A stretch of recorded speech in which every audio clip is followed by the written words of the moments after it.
Welcome in my YouTube channel. आज मैं लेकर के आया हूँ क्लास 11 का टॉपिक ट्रिगोनोमेट्री में ग्राफ। आज हम लोग ग्राफ में पढ़ेंगे साइन का ग्राफ, कॉस का ग्राफ, टेन का ग्राफ और उसका जो रेंज और डोमेन होता है उसके बारे में आज हम लोग अच्छे से पढ़ेंगे। आप इस सर्कल के बारे में तो ज़रूर जानते होंगे।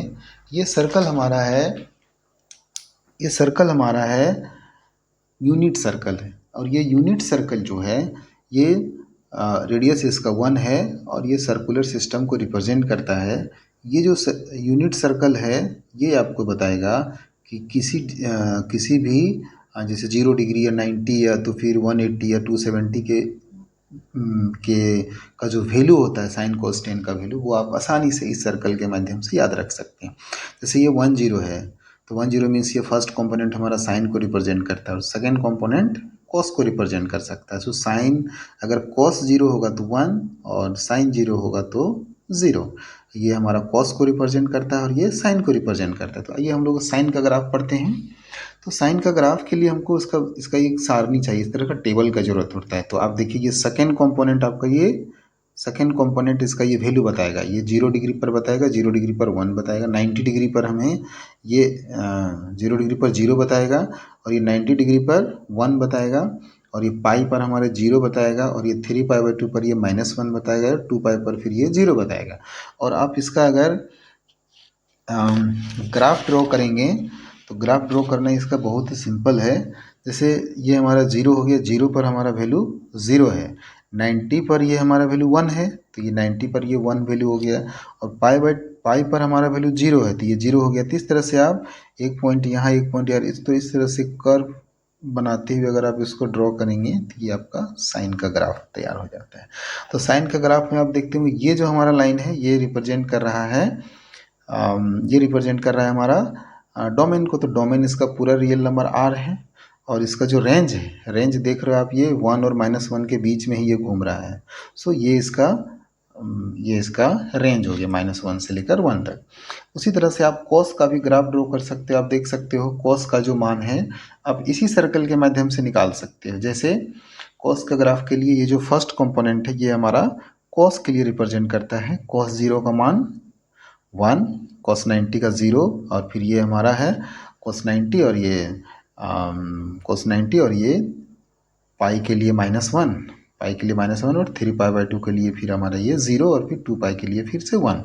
और ये हमारा सारणी इसी सर्कल के माध्यम से हम लोग इसको निकाल सकते हैं। और फिर अगर इसका आप ग्राफ ड्रॉ करेंगे तो ग्राफ ड्रॉ करना भी सिंपल है। 0 पर हमारा वैल्यू 1 होना चाहिए, तो 0 पर वैल्यू हमारा 1 हो गया। π/2 पर 0 होना चाहिए तो π/2 पर 0 हो गया और पाई पर ये -1 होना चाहिए तो -1 हो गया और ये 3π/2 पर 0 होना चाहिए। इस तरह से आप मिला करके अगर आप कर्व ड्रॉ करेंगे तो आप देखिए ये हमारा फर्स्ट क्वाड्रेंट है, फर्स्ट क्वाड्रेंट, और ये हमारा फोर्थ क्वाड्रेंट है, फोर्थ क्वाड्रेंट। तो फर्स्ट क्वाड्रेंट और फोर्थ क्वाड्रेंट में हमारा कॉस क्या होता है, कॉस पॉजिटिव होता है, इसलिए अपर डायरेक्शन में। और ये हमारा सेकेंड क्वाड्रेंट हो गया, ये थर्ड क्वाड्रेंट हो गया, ये सब नेगेटिव डायरेक्शन में। तो simply we can find the graph of y equal to 10x। तो इसके लिए भी आप उसी सर्कल का इस्तेमाल करेंगे। तो आप 0 में 0 वैल्यू होता है, π/2 में इन्फिनिटी होता है और ये हमारा इसका टेबल है। और टेबल के साथ अगर इसको आप ध्यान से देखेंगे तो 0 में हमारा वैल्यू 0 आया हुआ है, तो 0 में 0 आया हुआ है। फिर π/2 होते होते होते ये हमारा 90 दैट मीन्स इन्फिनिटी की ओर चला जाता है। तो ये इन्फिनिटी की ओर चला जाएगा, अपर पोर्शन में चला जाएगा। और इसी तरह से ये डाउन पोर्शन में चला जाता है -π/2 जब लेंगे। तो इसका वैल्यू आप ऐसे भी जानते होंगे कि जो 10 का वैल्यू होता है वो फोर्थ क्वाड्रेंट में नेगेटिव होता है, तो ये धीरे धीरे नेगेटिव की ओर जाएगा। तो ये हमारा इसका एक ग्राफ हुआ। सिमिलरली पाई पर भी 0 है तो आप यहाँ पे इसका दूसरा ये ग्राफ ड्रॉ कर सकते हैं। So this is the graph of y equal to 10x। और आप इसका अगर डोमेन की बात करें तो आप देख लेंगे कि इस पॉइंट पर हमारा किसी तरह का कोई भी फंक्शन नहीं है, कोई भी ग्राफ नहीं है। ये इधर भी ब्लैंक है, ये इधर भी ब्लैंक है। तो ये पॉइंट हमारे पास डोमेन से इस पॉइंट को हटाना पड़ेगा, इस पॉइंट को भी हटाना पड़ेगा, इस, है ना। तो आप देख रहे होंगे कि जो ऑड वैल्यू है π/2, 3π/2, दैट मीन्स 90 डिग्री, 270 डिग्री, इसे हमें हटाना है। तो रियल नंबर में 2n+1 π/2 को आप हटा देंगे, ये हमारा टोटल इसका डोमेन हो जाएगा, और इसका रेंज जो है ये पूरा रियल नंबर R हो गया। अगर आप इस सर्कल से परिचित हैं, ये सर्कल बहुत ही हेल्पफुल होगा। आइए हम लोग y equal to cosec x का ग्राफ बनाने का प्रयास करते हैं। तो ये हमारा जीरो है, ये इस सर्कल से आप परिचित हैं। तो ये हमारा साइन जीरो का वैल्यू ज़ीरो होता है, तो कोसेक जीरो का वैल्यू इन्फिनिटी हो जाएगा। आप इसका रेसिप्रोकल करेंगे, दैट मीन्स व्युत्क्रम करेंगे, 1/0 करेंगे तो ये इन्फिनिटी हो जाएगा।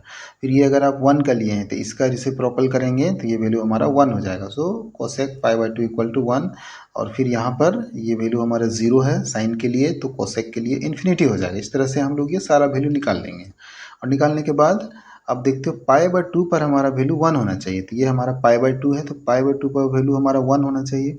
अब आप देखिए धीरे धीरे धीरे ये वैल्यू हमारा इधर से इंक्रीज कर रहा है, ये इंक्रीज करते करते वो इन्फिनिटी की ओर जा रहा है, 0 तक, और ये भी इधर इन्फिनिटी की ओर जा रहा है।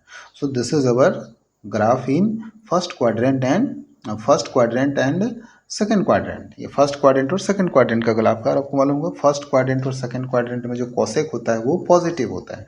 तो इसी प्रकार से आप यहाँ पर थर्ड और फोर्थ क्वाड्रेंट के लिए ग्राफ बना सकते हैं। 3π/2 के लिए -1 होता है, तो ये -1 हो गया, और ये वैल्यू इसका इधर से माइनस इन्फिनिटी की ओर बढ़ता चला जाता है। तो आप इसका अगर रेंज और डोमेन की बात करेंगे तो आप देखेंगे कि पाई पर और 2π पर हमारा किसी भी तरह का कोई भी ग्राफ नहीं है। सो आप यहाँ देखिए R में हमने nπ को क्या कर दिया, हटा दिया यहाँ से, मतलब दैट मीन्स इसको माइनस करके निकाल दिया, तो ये हमारा डोमेन हो गया। और इसका रेंज क्या है, रेंज आप देखो यहाँ से यहाँ तक हमारा कोई भी ग्राफ नहीं है, ये ब्लैंक है, ग्राफ हमारा इसके ऊपर और इसके नीचे है। So this is our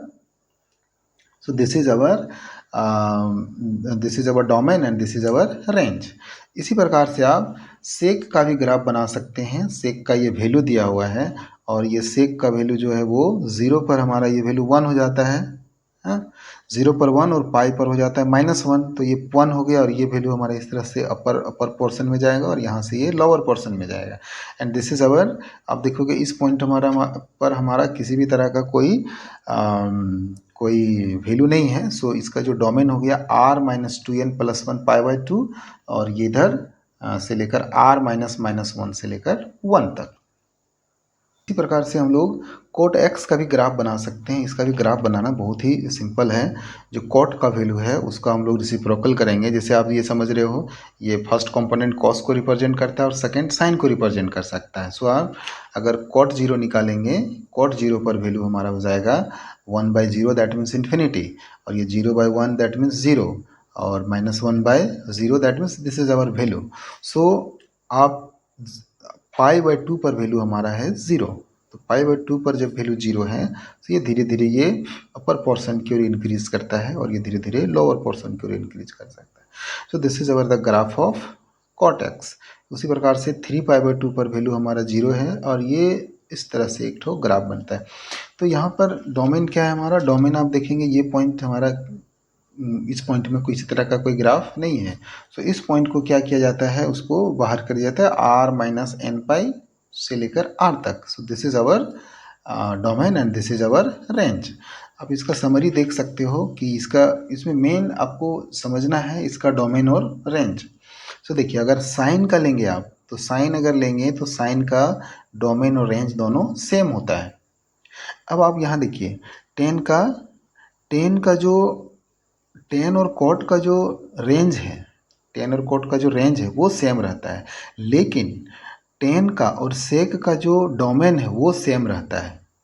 ten और सेक का ये डोमेन इसका सेम है।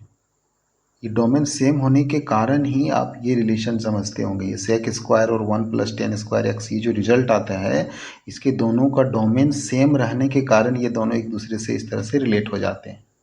और फिर ये ये कोट और कोसेक का जो डोमेन है वो दोनों सेम होता है। आप ये रिलेशन पढ़े होंगे, ये कोसेक और जो कोट है वो आपस में एक दूसरे से इस तरह से रिलेटेड हैं, तो इसका भी डोमेन यहाँ पर सेम रहने के कारण ये एक दूसरे से रिलेटेड हो जाते हैं। और इसका जो फिर ये रेंज है टेन और कॉट का रेंज और फिर इधर सेक और कोसेक का रेंज एक जैसा हो। आइए ज़रा देखते हैं कि साइन 2x का ग्राफ आप कैसे बनाएंगे। तो ये जो साइन 2x का ग्राफ है आप इसी सर्कल यूनिट सर्कल की मदद से बना सकते हैं। जैसे अगर आप 0 लेंगे वैल्यू तो हमारा रिजल्ट 0 आएगा। अगर आप यहाँ π/4 लेंगे, π/4 लेंगे तो हमारा रिजल्ट π/4 लेंगे तो ये π/2 बचेगा। तो π/2 पर हमारा रिजल्ट इसका 1 हो जाता है। फिर अगर यहाँ π/4 लेंगे, आप π/4 लेंगे तो ये पाई रिजल्ट बनाएगा और पाई रिजल्ट बनाने से ये रिजल्ट हमारा 0 हो जाता है। इस तरह से इसका जो टेबल बन गया।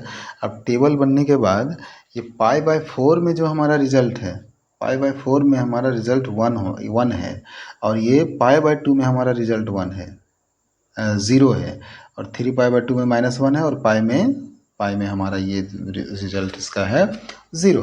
सो आप देख सकते हो कि इसका जो ग्राफ बनता है ये सिंपल इसका कंसेप्ट है। इसका जो ये पीरियड है यहाँ से लेकर यहाँ तक ये इसका 1 कंप्लीट रोटेशन होता है। तो इसका जो 1 कंप्लीट रोटेशन होता है वो हमारा 0 से लेकर पाई के बीच में होता है। ये इसका पीरियड कहलाता है। दैट मीन यहाँ से लेकर अगर आप इस साइन का, केवल साइन का अगर पीरियड खोजना चाहेंगे कि ये कहाँ ये वन कंप्लीट रोटेशन करता है तो ये 0 से लेकर केवल 2 पाई तक करता है। लेकिन ये जो साइन 2x जो है वो साइन 2x 0 से लेकर पाई में ही ये 1 रोटेशन कंप्लीट कर लेता है।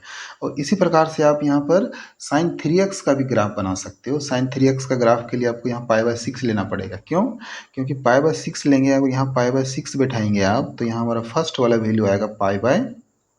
अगर आप यहाँ बैठाएंगे π/2 पर वैल्यू 1 फिर 0 -1 इस तरह से आता है।